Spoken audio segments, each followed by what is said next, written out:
Pero no estoy ayudando a misa.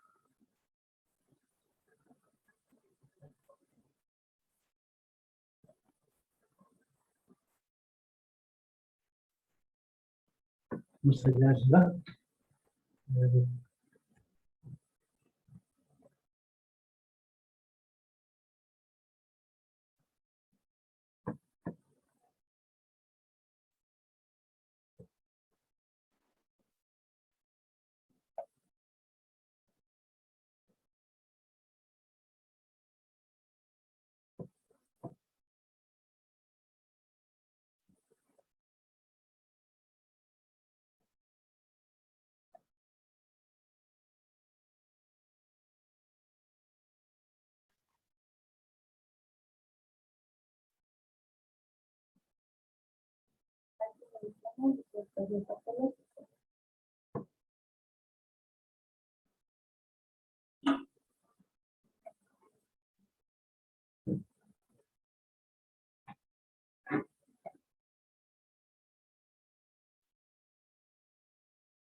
Bueno, primero vamos a iniciar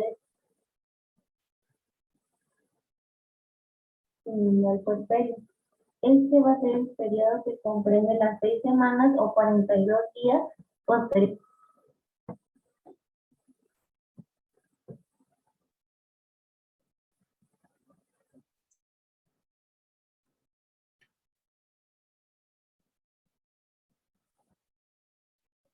Al alumbramiento, en el cual los órganos genitales femeninos van a volver a su estado normal. El curso de este periodo puede ser alterado por múltiples problemas que generalmente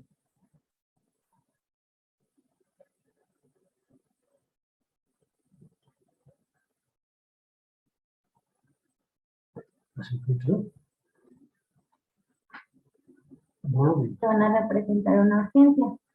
Dentro de estos problemas se va a encontrar la hemorragia posparto, la infección puerperal y trastornos de la lactancia. Del primero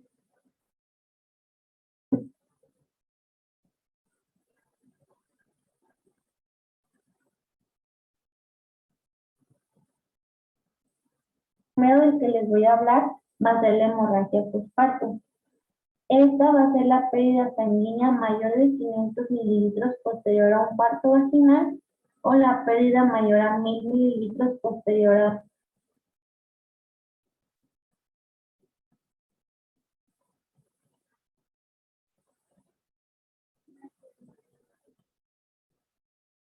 una cesárea. La hemorragia posparto se acompaña de síntomas como el aturdimiento, el vértigo y el síncope, además de signos de hipovolemia como la hipertensión arterial, taquicardia y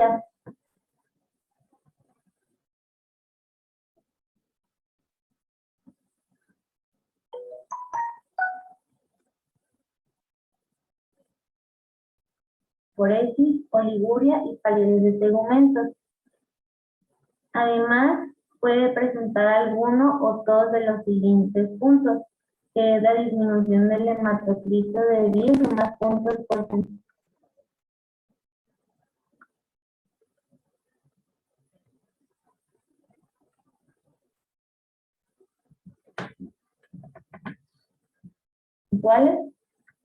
La necesidad de transfusión por pérdida sanguínea después del parto y o la pérdida del 1% o más del peso corporal después del parto.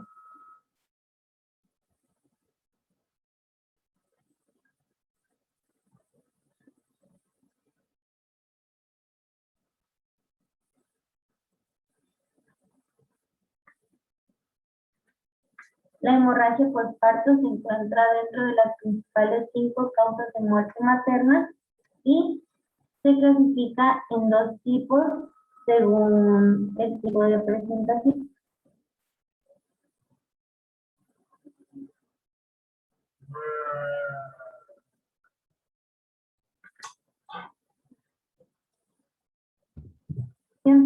Se dice que es una hemorragia postparto primaria o temprana cuando se presenta dentro de las primeras 24 horas posteriores al nacimiento. Esta va a tener 3 causas principales y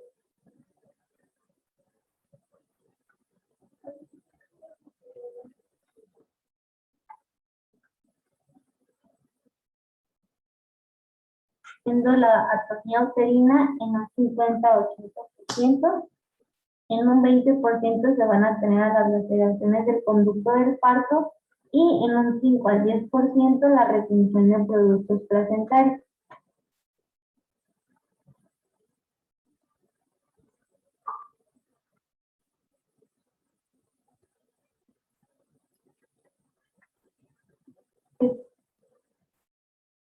En cambio, la hemorragia postparto secundaria o tardía va a ser aquella que se presente de las 24 horas a las 6 a 12 semanas posteriores al nacimiento. Esta puede ser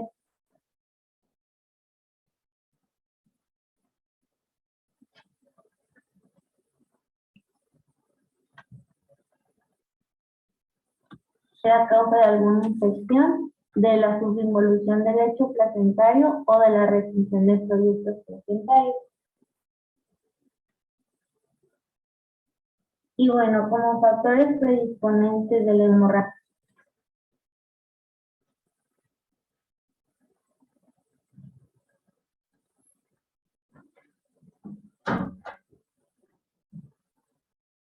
Postparto vamos a tener múltiples factores que van a generar algunos tipos de alteraciones que predisponen a tal hemorragia.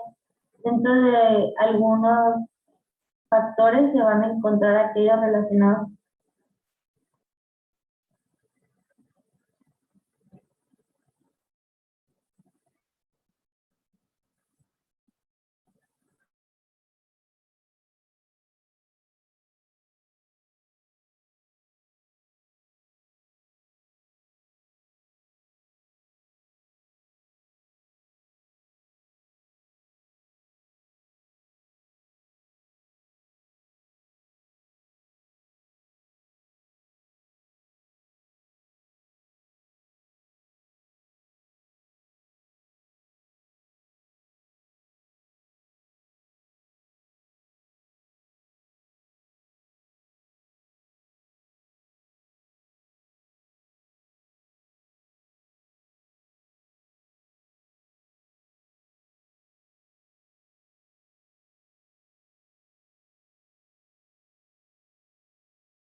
uterina. La tercera T va a ser referida al tejido, que se puede generar causas como tejido retenido y placenta invasiva.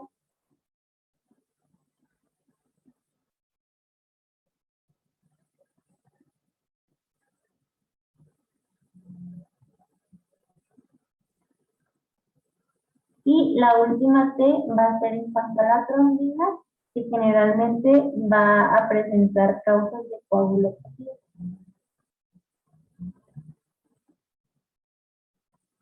Y para orientar un poco más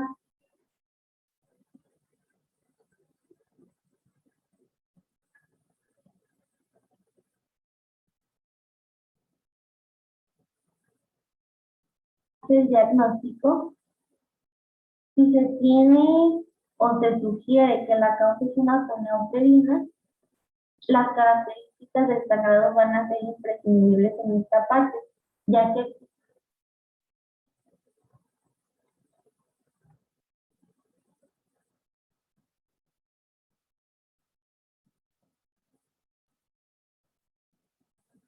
y el sangrado va a ser transfusional, de carácter abundante y constante, y de un color rojo rutilante. Además, se va a encontrar un útero plácido con poca o nula respuesta a la estimulación manual.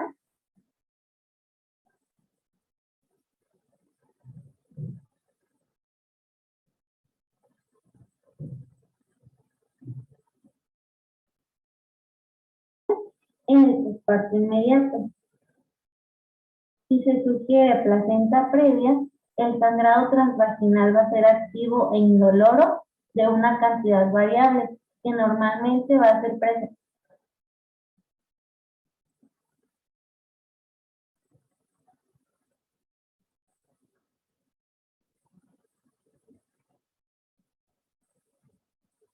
presentado al final del segundo trimestre del embarazo. Esto sin actividad uterina y o posterior al coito. Si se sugiere la causa del desprendimiento prematuro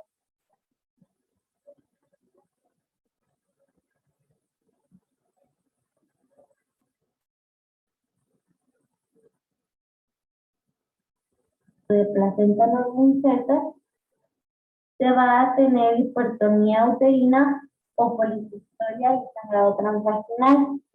Además, que va a estar acompañado de un dolor abdominal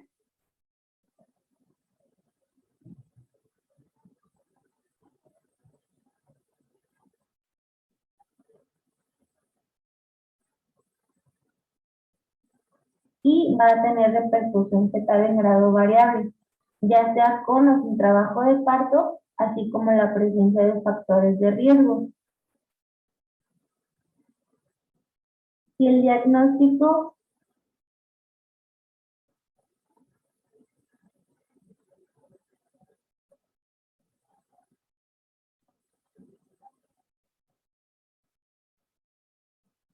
va orientado más a una ruptura uterina, se va a presentar dolor súbito a nivel suprapúbico, el cual va a estar acompañado de hipotensión y taquicardia.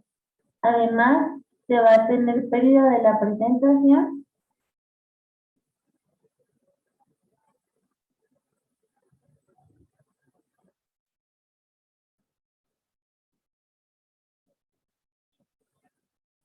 y alteraciones de la frecuencia cardíaca fetal que van a indicar un compromiso en diferentes grados e incluso llegando a la muerte.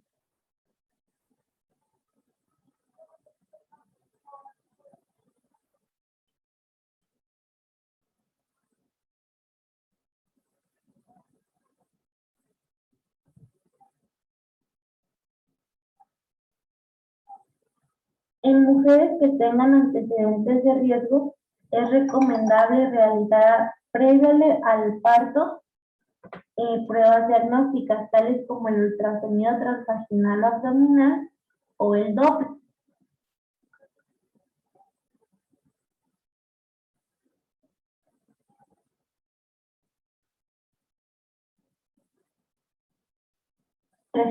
Ya que nos van a ayudar a detectar alteraciones como la placenta previa, placenta creta o abruptos placentarios, los cuales van a ser factores predisponentes a una hemorragia postparto.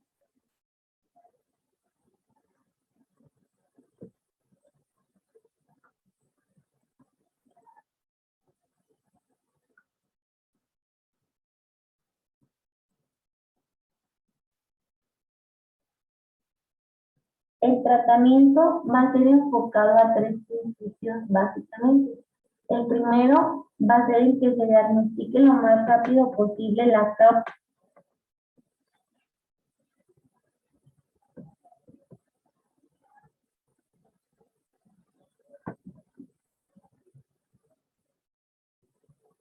Y se corrija. El segundo va a ser que se restablezca rápidamente el volumen intravascular y materno. Y el tercero, que se conserve la perfusión y oxigenación de órganos vitales.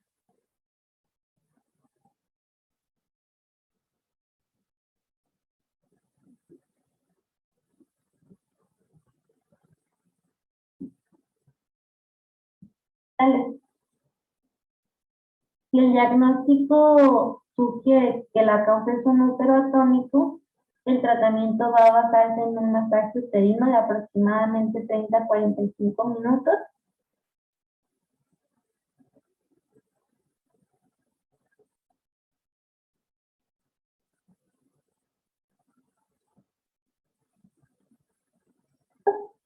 Así como el inicio o aumentar oxitocina en 40 unidades internacionales en 1000 mililitros de solución cristaloide. Esta infundida a 200 mililitros por hora.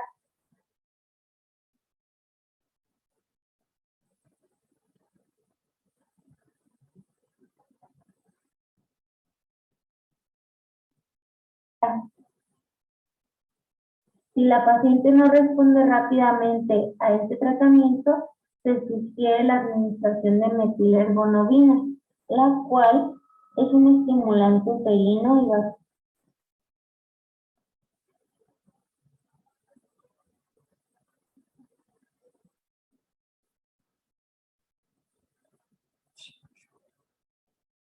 vasoconstrictor, que va a aumentar la frecuencia y amplitud de las contracciones. Se sugiere que sean 0.2 miligramos de esta vía intramuscular cada 2 a 4 horas.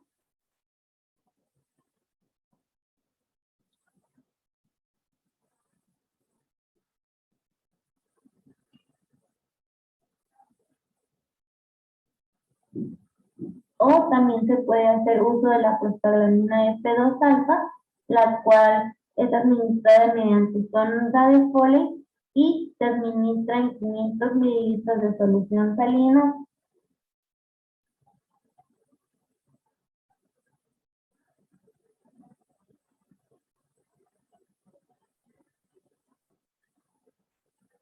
Con 20 miligramos de la prostaglandina. Esta prostaglandina va a ser un inductor del parto y va a estimular la actividad contráctil del músculo uterino. Esto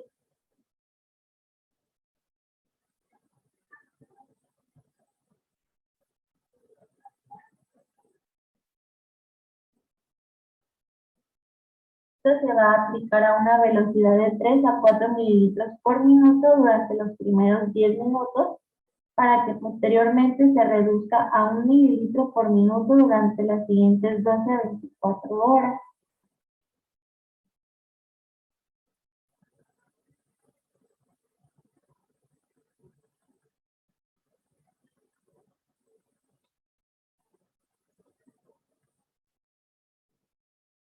Si el diagnóstico sugiere que la causa son fragmentos placentarios en el útero, se va a proceder al regreso.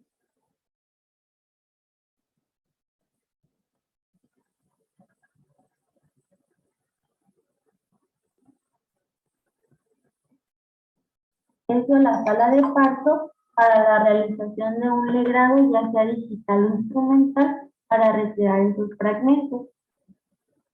Si el diagnóstico va enfocado hacia una laceración hematoma,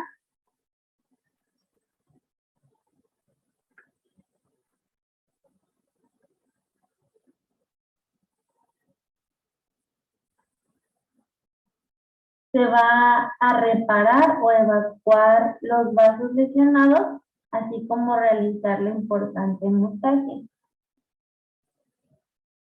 En cuanto a las hemorragias tardías, se va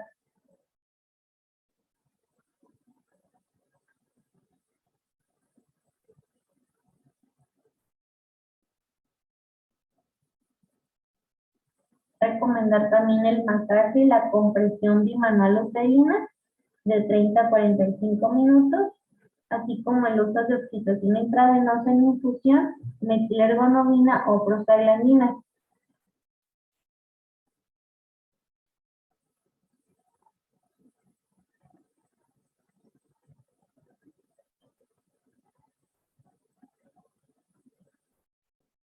Esas por lo menos por 48 horas. También se sugiere la administración profiláctica de antibióticos de amplio espectro, pero siempre y cuando el control del sangrado lo permita.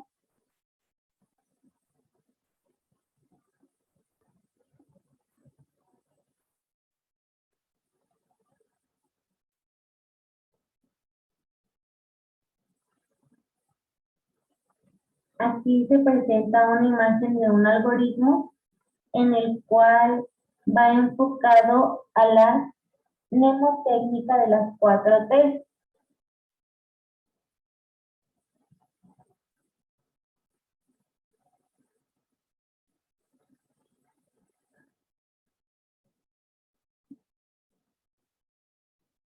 Se recomienda que si se tiene el factor de riesgo de tener una alteración en cuanto al tono, se realice previamente un masaje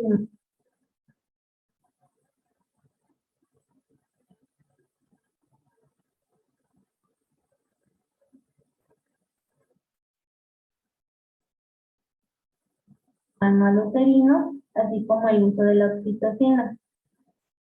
Si se tienen factores de riesgo que pueden generar alteraciones de trauma, es importante que previamente se explore el tracto genital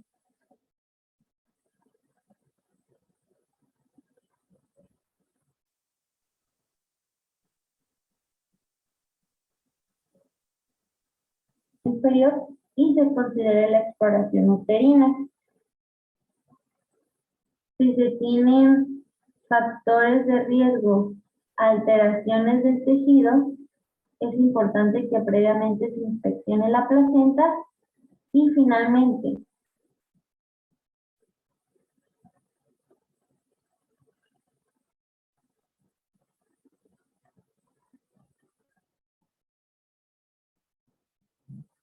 si se tienen factores predisponentes a alteraciones relacionadas con la trombina, es necesario que se realicen pruebas cruzadas y de coagulación.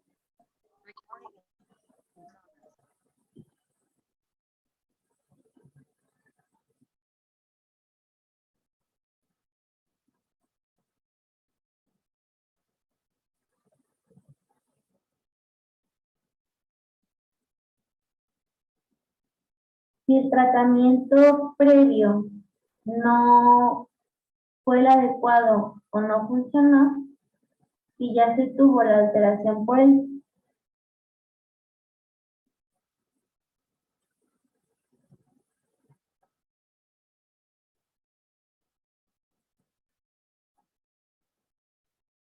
tono, se puede hacer el uso de carboprostor o carbopro, el cual va a ser un análogo de la prostaglandina F2 alfa, así como también el misoprostol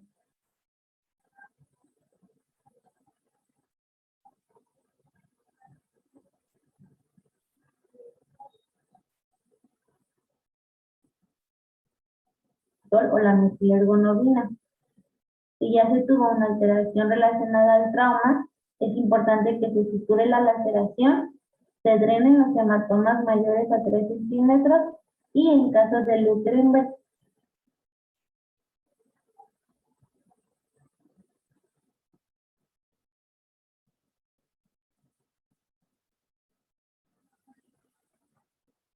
pues se tiene que ser reemplazado. Si la alteración es en cuanto a tejido, es importante que se tenga la remoción manual, así como un cortaje, pudiendo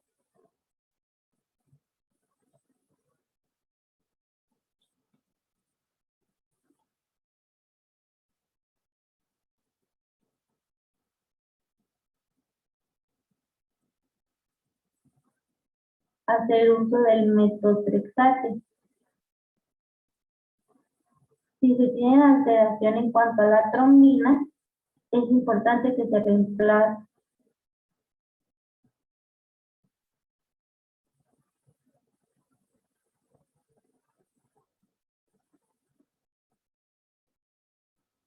Se haga un reemplazo de los factores de coagulación, se administre plasma fresco congelado o la administración de plaquetas.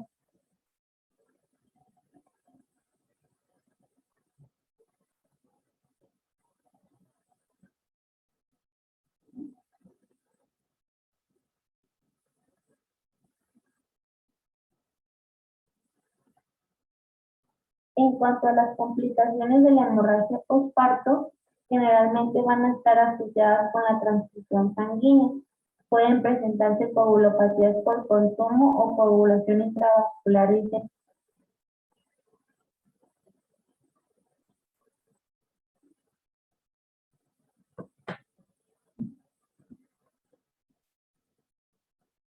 diseminadas, algunos desórdenes hemorrágicos, llegando incluso a la falla multiorgánica asociada por el colapso circulatorio y la falla de la perfusión orgánica. Además, se puede ver en la necesidad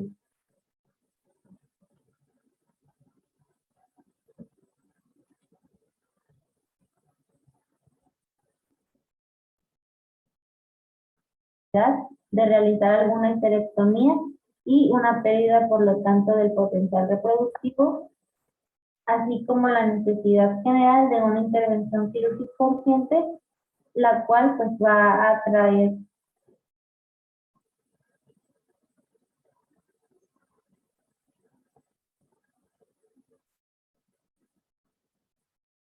complicaciones graves y potenciales. El pronóstico de esta hemorragia va a depender de la causa, de la duración y de la cantidad de la sangre perdida, además de aquellas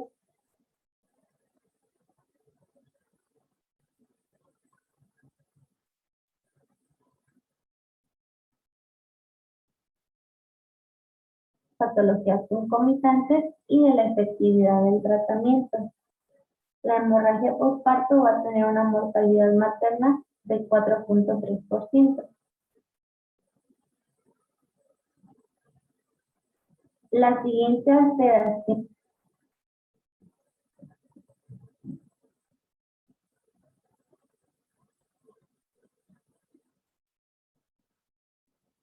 del puerperio va a ser la infección puerperal. Esta va a ser la infección del tracto genital que ocurre entre el periodo transcurrido entre la ruptura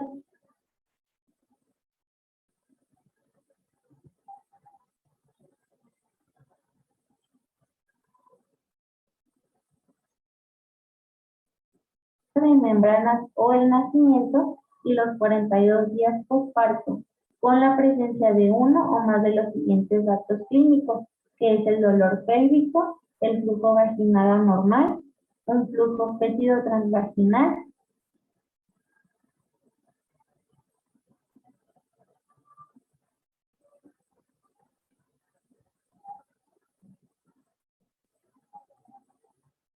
y el retardo en la involución uterina, además de que se acompaña con fiebre. La frecuencia de esta infección puerperal está entre el 2 y el 9% y se encuentra en el tercer lugar de mortalidad materna.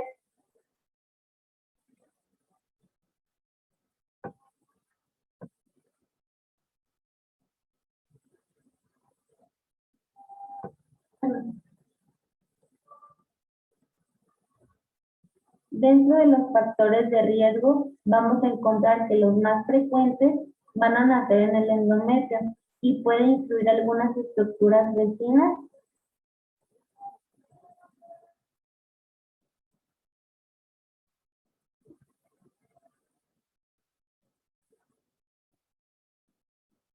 y bacteriemia.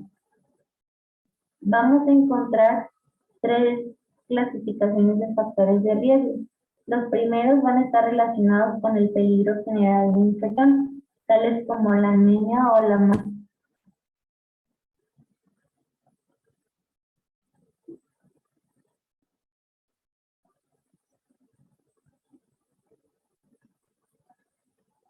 nutrición, la ausencia de un cuidado prenatal, obesidad, nivel socioeconómico bajo, contacto sexual durante el embarazo y colonización del tracto genital, ya sea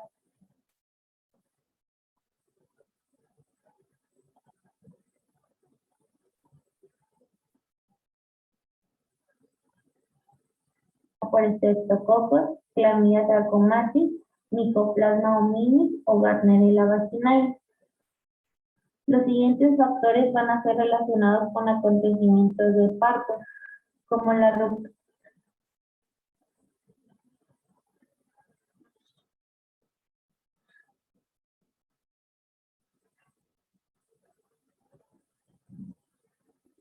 prolongada de membranas o poliomielitis, la vigilancia fetal intrauterina, exploraciones vaginales múltiples, las alteraciones del conducto del parto y la revisión manual de la actividad.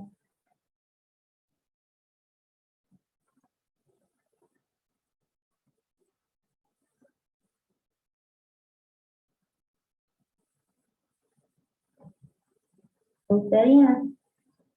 Finalmente, los siguientes factores van a ser aquellos que se relacionan con factores de peligro operatorio, como la cesárea o alguna urgencia operatoria, la anestesia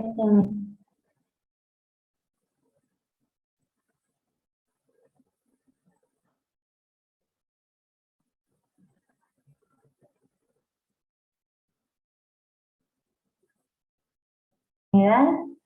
Fallas de técnica operatoria, un tiempo quirúrgico prolongado, la extracción manual de la placenta, hemorragia, parto con corte o la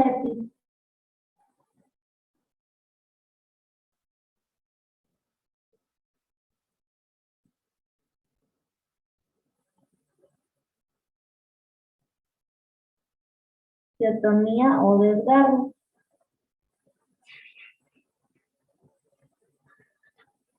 En cuanto a la etiología de la infección puerperal, en su mayoría va a ser de origen polimicrobial.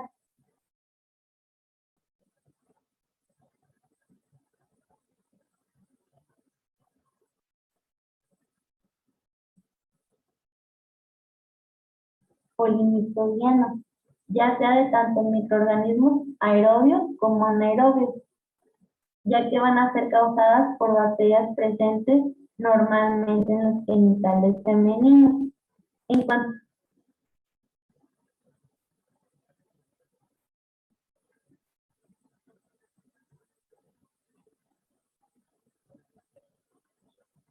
a las bacterias aerobias, vamos a tener algunos estreptococos, algunos enterococos, estafilococos epidermidis, estafilococos aureus, E. coli, gonococos y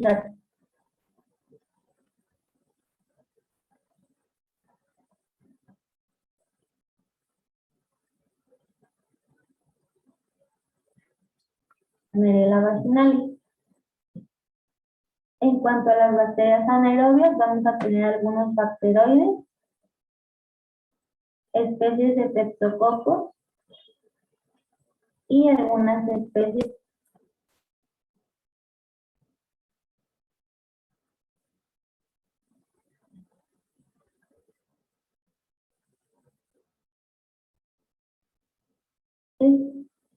de Beinonis y especies de Clostridium y algunas otras bacterias tales como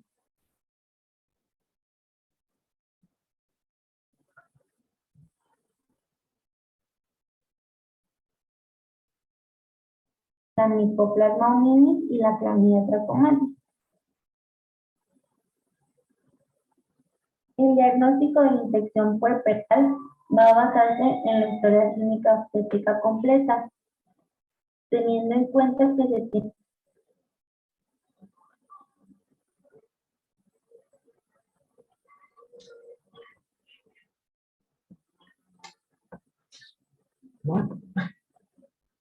tiene que obtener la mayor cantidad de información posible en cuanto a antecedentes y evolución del embarazo, y además de los signos y síntomas que se van a detectar en el examen.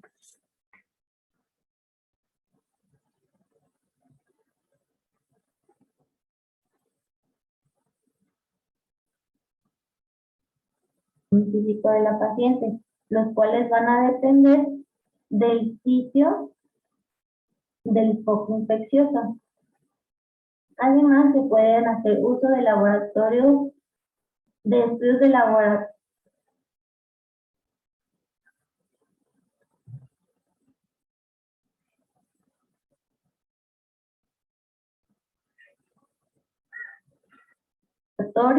así como de gabinete de imagen. En cuanto a las pruebas diagnósticas, se va a tener el uso de la biometría hemática con diferencial de leucocitos.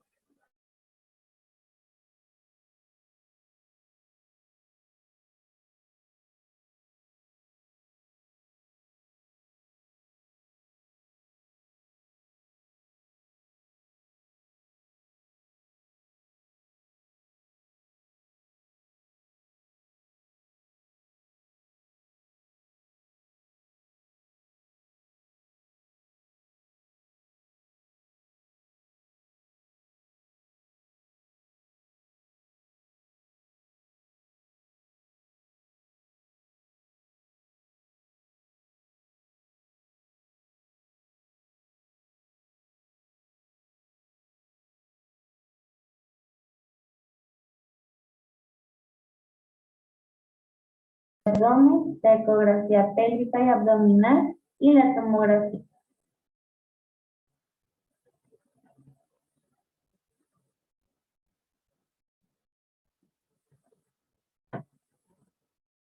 Ser computarizada. En cuanto al tratamiento, lo primero que se va a realizar va a ser la hospitalización y control de las condiciones generales de la paciente. Se va a iniciar la terapia antibiótica, la cual va a ser intravenosa en la primera hora. Esta va a ser de carácter empírico mientras se obtengan los resultados del cultivo, y puede ser monoterapia de amplio espectro o una combinación de beta-lactámicos y aminoglucósidos. Es importante mencionar que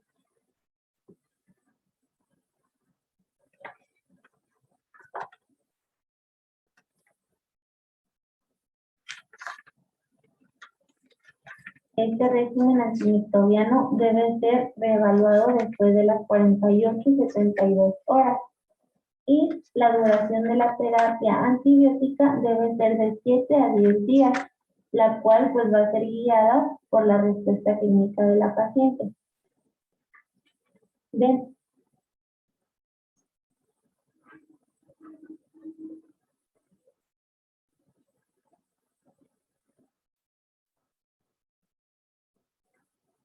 De algunos medicamentos que se recomiendan se encuentran la penicilina, la gentamicina, amicacina, otombricina, la clindamicina, el metronidazol y algunas cefalosporinas.